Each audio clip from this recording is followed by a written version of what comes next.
स्वस्थ भारत कार्यक्रम के आज के अंक में आप सभी दर्शकों का स्वागत है। नमस्कार, जोहार। आज के कार्यक्रम में हमारे साथ हैं शिशु रोग विशेषज्ञ डॉक्टर सुनीता कात्यायन और उनसे हम बात करने वाले हैं बच्चों के खान पान में सावधानी विषय पर।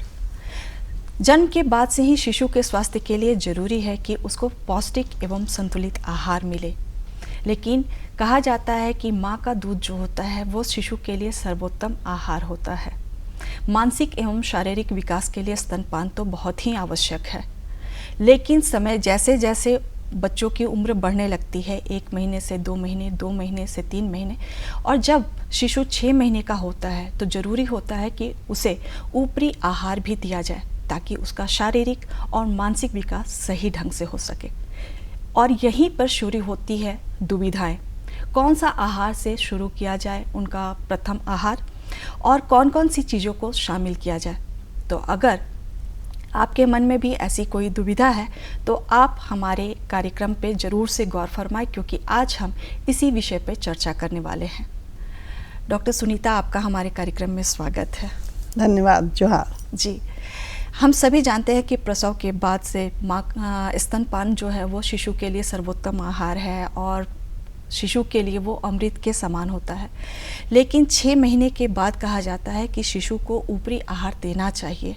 तो यहाँ हम आपसे जानना चाहेंगे कि शिशु के लिए 6 माह के बाद ऊपरी आहार क्यों आवश्यक हो जाता है? देखो मेनका, ये बहुत ज़रूरी है कि हम 6 महीना तक माँ का दूध दें। 180 दिन बच्चे को सिर्फ माँ का दूध मिलना चाहिए, पर उसके बाद ये ज़रूरी है कि हम घर का बना हुआ ऊपरी आहार दें। और ये इसलिए ज़रूरी है क्योंकि बहुत तरह के शोध से ये देखा गया कि 6 महीना तक बच्चे का विकास, मानसिक शारीरिक जो भी है, सबसे अच्छा माँ के दूध से होता है जी। उसके बाद जिस रफ्तार से बच्चा बढ़ता है, और हम सब जानते हैं कि पहले 2 साल में बच्चे के शरीर का मानसिक और शारीरिक और इमोशनल सब तरह का विकास ऑलमोस्ट 70% हो जाता है पूरा। तो ये इतनी तेज़ी से विकास हो रहा है कि सिर्फ माँ के दूध से ये पर्याप्त पोषण नहीं हो पाता है बच्चा का। इसलिए ये ज़रूरी हो जाता है कि हम ऊपरी आहार दें जी। और जब हम ऊपरी आहार का बात करते हैं तो कई तरह का सोच लोगों में उत्पन्न हो जाता है कि हम क्या दे सकते हैं और क्या नहीं दे सकते हैं जी। कैसे दे सकते हैं, कब दे सकते हैं, कितना दे सकते हैं, इतने सवाल हैं। पहले ज़माने में ये सब इतना समस्या नहीं था, क्योंकि जो घर में उपलब्ध था वही था, बाहर में कुछ उपलब्ध नहीं होता था। जी हाँ। डब्बे बंद खाद्य पदार्थ मिलते ही नहीं थे, तो जो घर में बनता था उसी को बच्चे को दिया जाता था।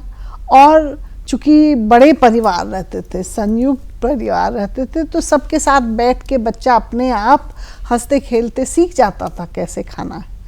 पर अब बहुत तरह के समस्या आ गए हैं। सबसे बड़ा बात है कि अब हम दो, हमारे दो। जी हाँ, परिवार बहुत सीमित हो गया है। उसके बाद उसका खाद्य पदार्थ के नाम पे इतने चॉइस हैं, इतने तरह के विकल्प आ गए हैं कि माँ को काफ़ी माने असमंजस में रहती है कि क्या दे और क्या नहीं दे। और सबसे बड़ी बात है कि जितने तरह के खाद्य पदार्थ उपलब्ध हैं उससे ज़्यादा उसका मार्केटिंग होता है। इतने ज़्यादा विज्ञापन, ये खाने से आप लंबा हो जाएगा आपका बच्चा, वो खाने से वो तेज हो जाएगा, तीसरा चीज़ खाने से उसके हड्डी मजबूत हो जाएंगे, वो एकदम सचिन जैसा बन जाएगा, वगैरह वगैरह। तो ये सब चीज़ काफ़ी भ्रम पैदा करते हैं। और हम अगर एक वाक्य में कहा जाए तो मैं तो ये कहूँगी कि जिस चीज़ का विज्ञापन आता है उसको मत दो, नहीं देना है। क्यों? क्योंकि वो उसको बेचने के लिए विज्ञापन ज़रूरी है, क्योंकि उसमें उतना पोषण नहीं है जितना होना चाहिए। और हम सारी दुनिया में अब ये एकदम एक जैसा हो गया है कि आपको अपने घर में जो खाना मिलता है, जो आप बनाते हैं, वही आपको बच्चा को देना है। और वो संतुलित आहार होगा अगर आप सब चीज़ दीजिएगा। आप ये नहीं सोचें कि अभी ठंडा है तो ये फल नहीं देना है, अभी वो देने से पेट गर्म हो जाएगा। हाँ, तेल मसाला कम होगा, नरम हो जाएगा, खाना गीला हो जाएगा, लेकिन वही सब चीज़ इस्तेमाल करना है जो आपके घर में मिलता है। जी हाँ। और हम सब क्या खाते हैं? हम लोग अन्न खाते हैं, दाल खाते हैं, साग सब्जी, फल, मांसाहारी भोजन, उसके साथ कुछ बिया जैसे लाल चना हुआ, काबुली चना हो, वो सब, और कुछ नट्स जैसे चिनिया बादाम हुआ, बादाम हुआ वगैरह। अगर ये 4-5 तरह के चीज़ बच्चे को आप कम से कम उसमें से 4 या 5 रोज खिलाएं तो बच्चे का आहार संतुलित होगा।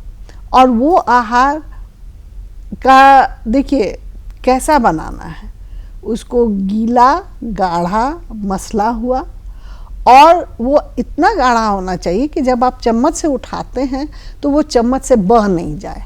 जी जी। तो थक्का जैसा होना चाहिए। और ये बहुत ज़रूरी है। क्यों? क्योंकि बच्चे का पेट बहुत छोटा है, और जब वो पेट छोटा है तो उसमें अगर आप कम मात्रा में ज़्यादा एनर्जी, ज़्यादा पोषण दे सके तो बच्चे को फ़ायदा होता है।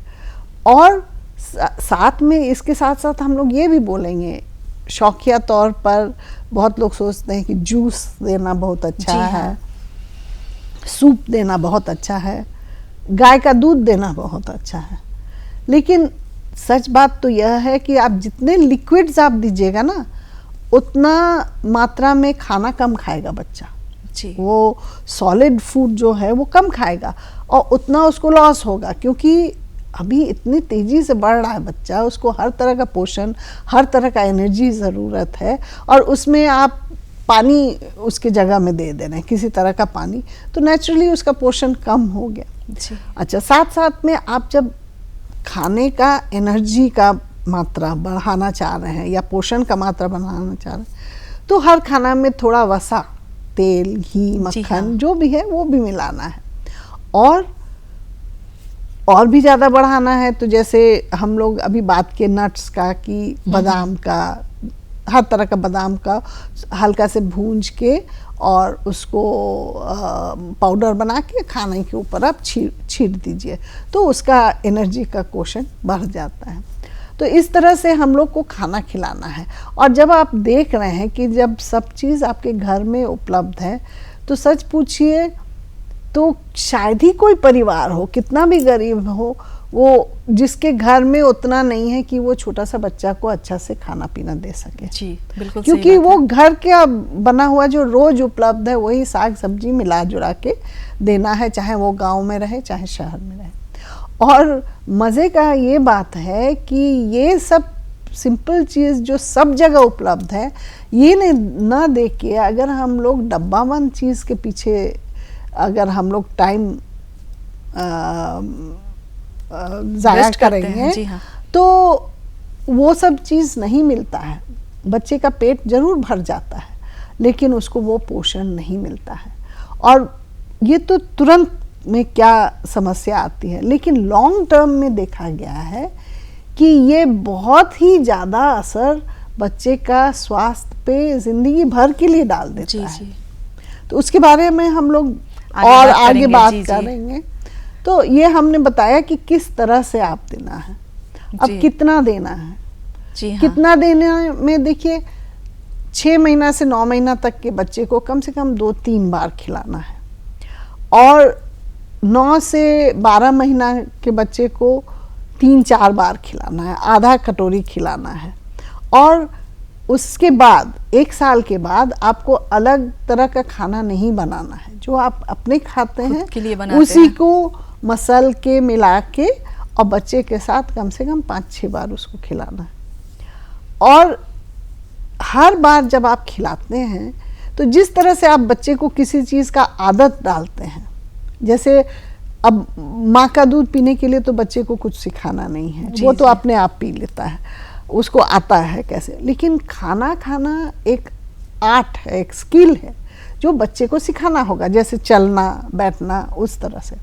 और कोई भी चीज़ में महारत हासिल करने के लिए आपको बार बार करना है, इसलिए रोज़ माँ को या घर के लोग को बच्चे को साथ बैठा के उसे दिखाना है कि देखो इस तरह से सानते हैं, इस तरह से उठा के कौर मुंह में डालते हैं, ऐसे ऐसे जबड़ा चलाते हैं, चबाते हैं और ऐसे घोटते हैं।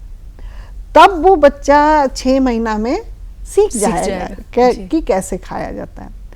एक बहुत इंटरेस्टिंग और अक्सर हम बात सुनते हैं माँओं से कि मैडम जब हम मुंह में डालते ना थूक देता है।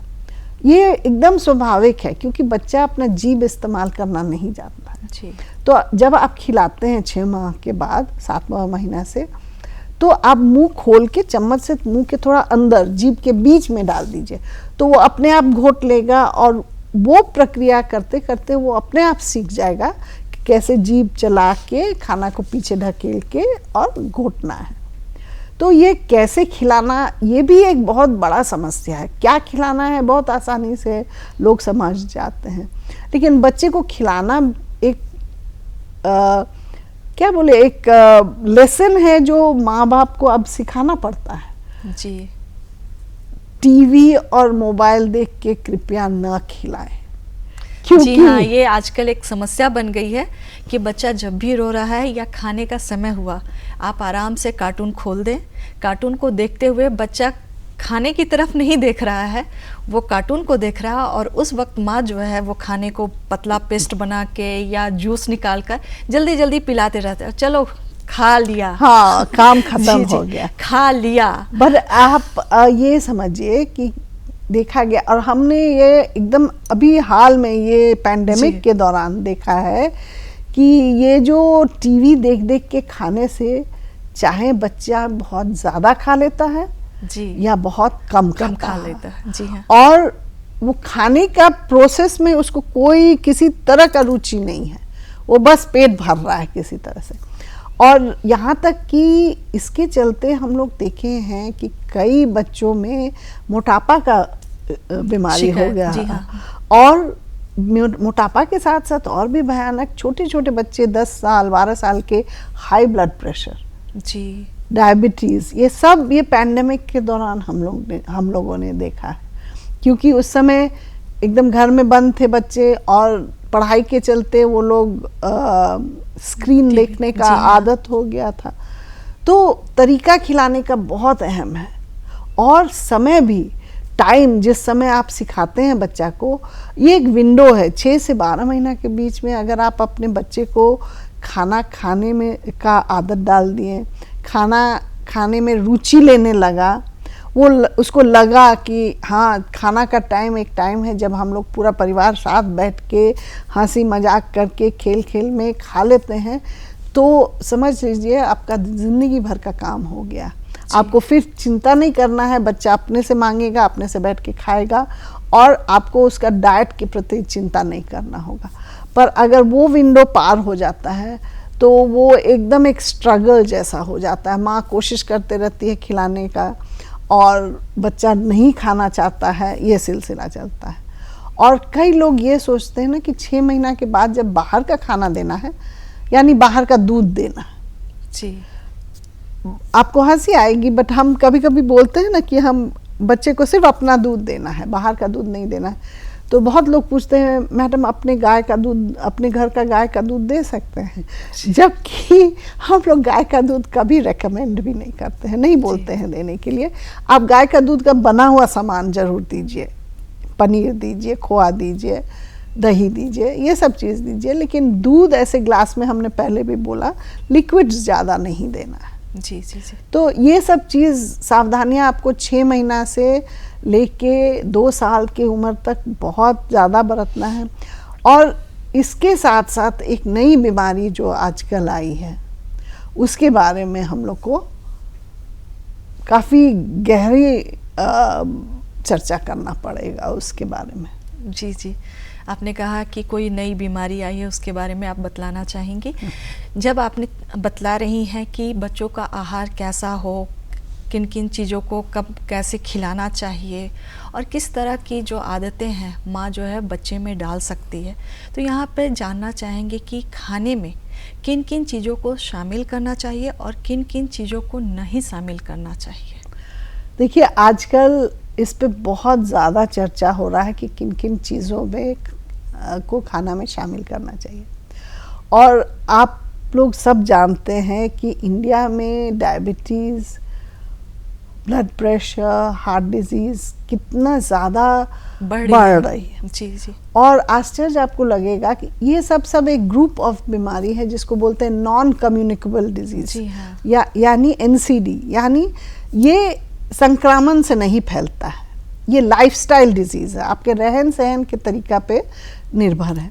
और मज़े की बात है कि इसका जड़ या इसका शुरुआत जब बच्चा वो 6 महीना से 2 साल का रहता है उसी समय होता है। और जो बाहर का दूध पहले देते हैं तो वो पैदाइशी के समय से ही शुरू हो जाता है, क्योंकि खान पान एक बहुत मेजर चीज़ है जो आपका स्वास्थ्य को पे असर डालता है। जी। और आजकल चूँकि इतना ज़्यादा चॉइस हो गया है और कि खाना और ये देखा गया कि इस तरह का खाना जो प्रिपेयर्ड है, इंडस्ट्रियली प्रिपेयर्ड खाना है, उसका इस्तेमाल बहुत ज़्यादा हो रहा है। और ये देखा गया कि उसके साथ साथ ये NCD माने नॉन कम्युनिकेबल डिजीज़ बढ़ने लगा, तो ये खाने सबको क्लासिफाई किया गया, माने उनको अलग अलग टाइप में कैटेगरी में डाला गया।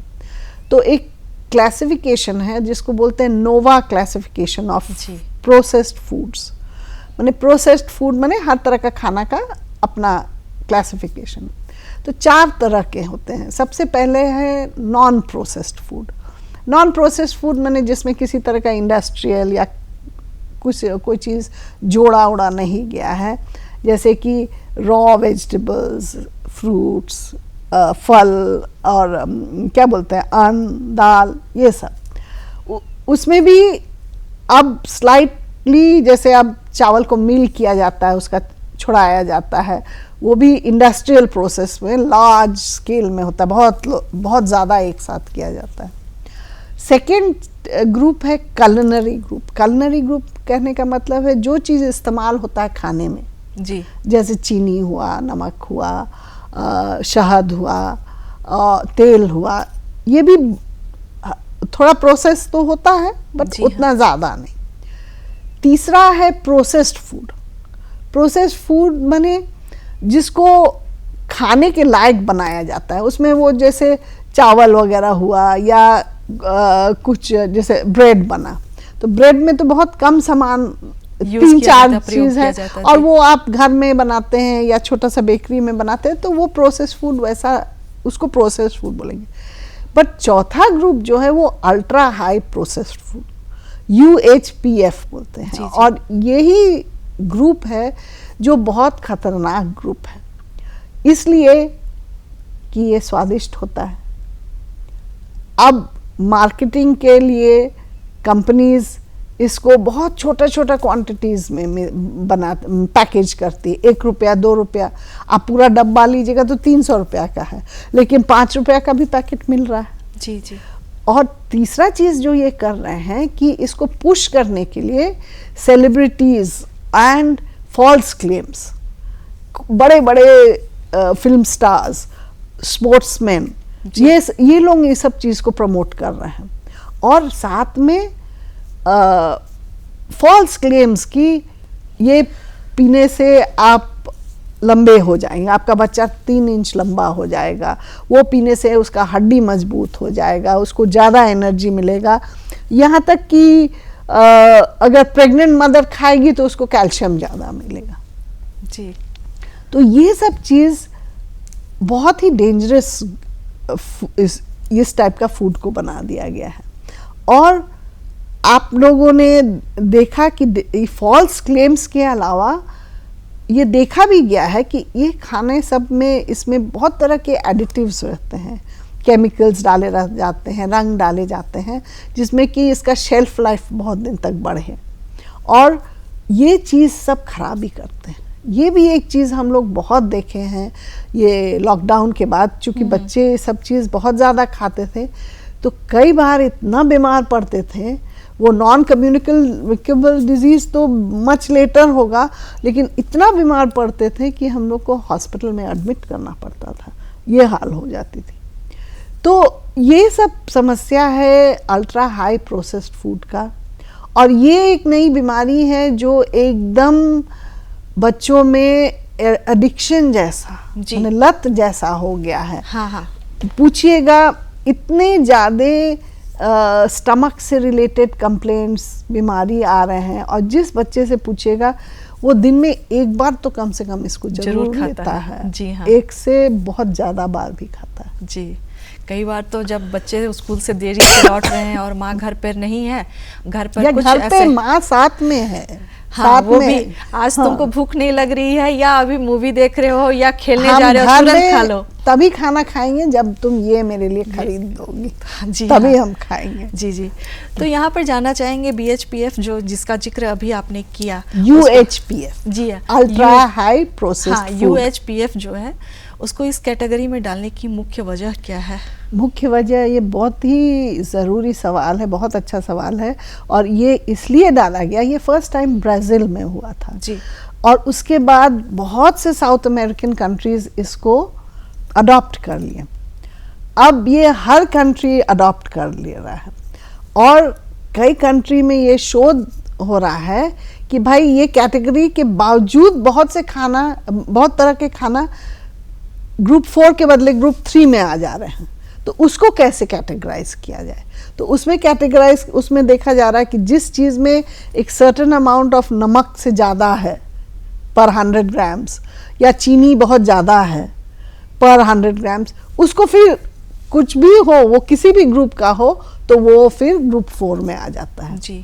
और ये इसलिए ज़रूरी हो गया क्योंकि हम बताएं कि ये लॉन्ग टर्म, शॉर्ट टर्म दोनों परिस्थिति में इतना डैमेज करता है बच्चे के स्वास्थ्य को या अडल्ट के स्वास्थ्य को, कि इसे ये 4th कैटेगरी में डाल के कई तरह के उपाय सोचे जा रहे हैं जिसमें कि इसका कंजम्पशन कम हो। सरकार माने हर देश की सरकार इस पे बात कर रही है। तो एक और हमने ऑलरेडी बताया कुछ किस तरह की बीमारियां इससे ज़्यादा होते हैं, और आश्चर्य की बात है कि किसी जो ज़्यादा डेवलप्ड कंट्रीज़ हैं, जो अपने आप को डेवलप्ड करते हैं, वहाँ पर 25 to 30% ओबेसिटी है। जी हाँ, हम नाम नहीं लेंगे, लेकिन 25 to 30% ओबेसिटी है, जहाँ एक्सेप्टेबल लिमिट पॉपुलेशन में 3% है। और इन लोग का एनर्जी का रिक्वायरमेंट, डेली एनर्जी का रिक्वायरमेंट 57% ऑफ द बच्चे का एनर्जी रिक्वायरमेंट का 57% अल्ट्रा हाई प्रोसेस्ड फूड से आता है। जी, तो ये स्वाभाविक है कि उन लोग का उम्र होते होते उन लोग को ये प्रॉब्लम्स हो गया। तो जहाँ पर इंश्योरेंस कंपनीज हेल्थ को देखती हैं या सब्सिडाइज करती हैं, उन लोग ने ये बात समझा कि ये खाना खाने से हमको ज़्यादा पैसा देना पड़ रहा है इलाज में, तो वो लोग फिर गवर्नमेंट्स को प्रेशराइज करने लगे कि भाई इसका कंजम्पशन कम कीजिए।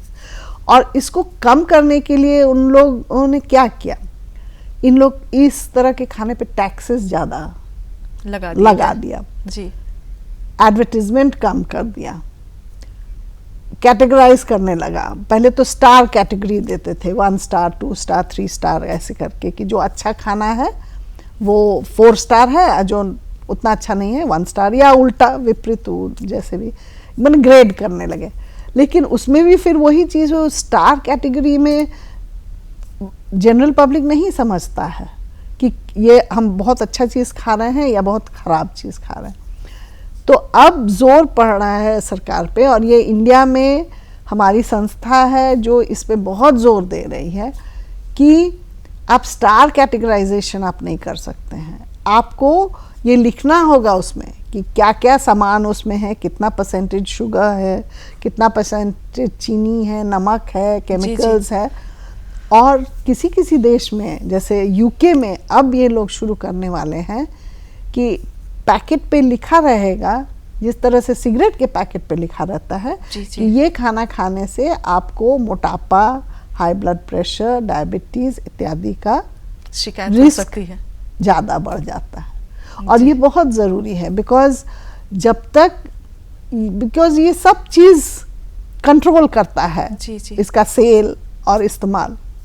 बट सबसे ज़रूरी है, चूँकि हर चीज़ घर से शुरू होता है, कि अगर किसी बच्चे को बचपन में 6 महीना से 2 साल तक इन सब चीज़ों से नहीं इंट्रोड्यूस कीजिए, ना उसको इसकी आदत लगने दीजिए, तो उसे किसी तरह का रुझान इसके लिए नहीं होगा, किसी तरह का इंटरेस्ट उसमें नहीं होगा, वो नॉर्मल खाना खा के ही खुश रहेगा। जी जी, प्रयास तो हर महिला का होता है, हर माँ का ये प्रयास होता है कि बच्चा जो है वो घर पर स्वस्थ रहे, तंदुरुस्त रहे, लेकिन चकाचौंध में तो सभी आ ही जाते हैं। वो आकर्षित होना तो एक जो मनुष्य की प्रवृत्ति होती है वो होगी ही, लेकिन हमें ये प्रयास करना है कि घर पर ही कुछ इतना अच्छा बनाया जाए। हमारी भारतीय संस्कृति में तो अगर कहें व्यंजनों की भरमार है, तो और उन व्यंजनों के प्रति वो आकर्षित हो जाए तो बहुत आसान हो जाएगा बच्चों को स्वस्थ रखना। यहाँ पर हम जानना चाहेंगे कि बच्चों को स्वस्थ रखने के लिए किन किन बातों का ख्याल विशेष रूप से रखना चाहिए खान पान के दौरान।